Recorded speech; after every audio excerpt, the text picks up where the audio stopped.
Psalm 78. O my people, listen to my instructions. Open your ears to what I am saying, for I will speak to you in a parable. I will teach you hidden lessons from our past, stories we have heard and known, stories our ancestors handed down to us. We will not hide these truths from our children. We will tell the next generation about the glorious deeds of the Lord, about his power and his mighty wonders. For he issued his laws to Jacob. He gave his instructions to Israel. He commanded our ancestors to teach them to his children, so the next generation might know them, even the children not yet born, and they in turn will teach their own children.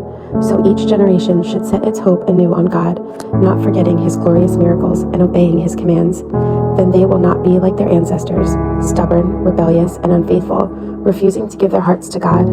The warriors of Ephraim, though armed with bows, turned their backs and fled on the day of battle. They did not keep God's covenant and refused to live by his instructions. They forgot what he had done, the great wonders he had shown them, the miracles he did for their ancestors on the plain of Zoan in the land of Egypt. For he divided the sea and led them through, making the waters stand up like walls. In the daytime he led them by a cloud, and all night by a pillar of fire. He split open the rocks in the wilderness to give them water, as from a gushing spring. He made streams pour from the rock, making the waters flow down like a river. Yet they kept on sinning against him, rebelling against the Most High in the desert. They stubbornly tested God in their hearts, demanding the foods they craved. They even spoke against God himself, saying God can't give us food in the wilderness. Yes, he can strike a rock so water gushes out, but he can't give his people bread and meat. When the Lord heard them, he was furious. The fire of his wrath burned against Jacob. Yes, his anger rose against Israel, for they did not believe God or trust him to care for them. But he commanded the skies to open. He opened the doors of heaven. He rained down manna for them to eat. He gave them bread from heaven. They ate the food of angels. God gave them all they could hold. He released the east wind in the heavens and guided the south wind by his mighty power. He rained down meat as thick as dust, birds as plentiful as the sand on the seashore. He caused the birds to fall within their camp and all around their tents.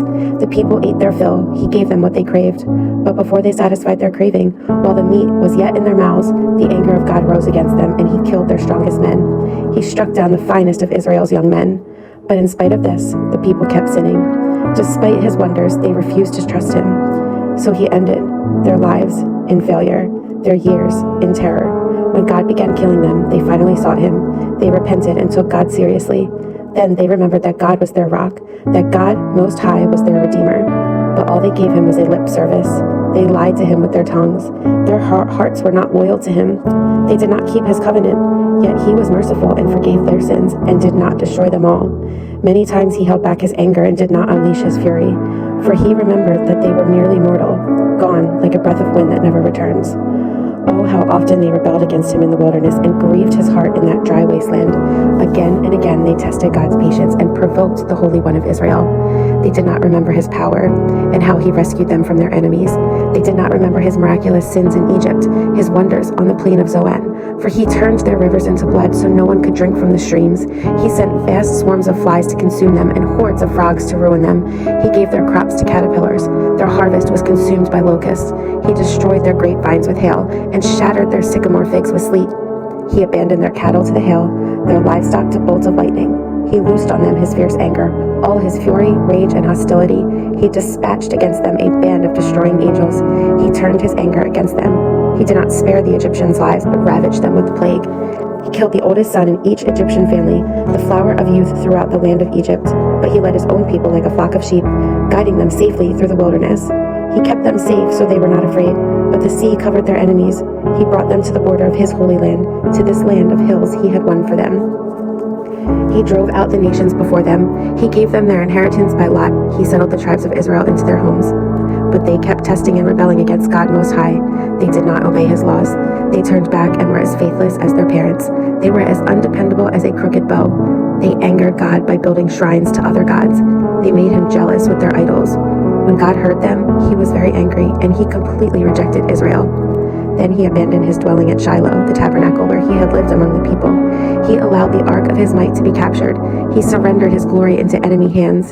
He gave his people over to be butchered by the sword because he was so angry with his own people, his special possession. Their young men were killed by fire. Their young women died before singing their wedding songs. Their priests were slaughtered, and their widows could not mourn their deaths. Then the Lord rose up as though waking from sleep, like a warrior aroused. aroused from a drunken stupor. He routed his enemies and sent them to eternal shame. But he rejected Joseph's descendants. He did not choose the tribe of Ephraim. He chose instead the tribe of Judah and Mount Zion, which he loved. There he built his sanctuary as high as the heavens, as solid and enduring as the earth. He chose his servant David, calling him from the sheep pens.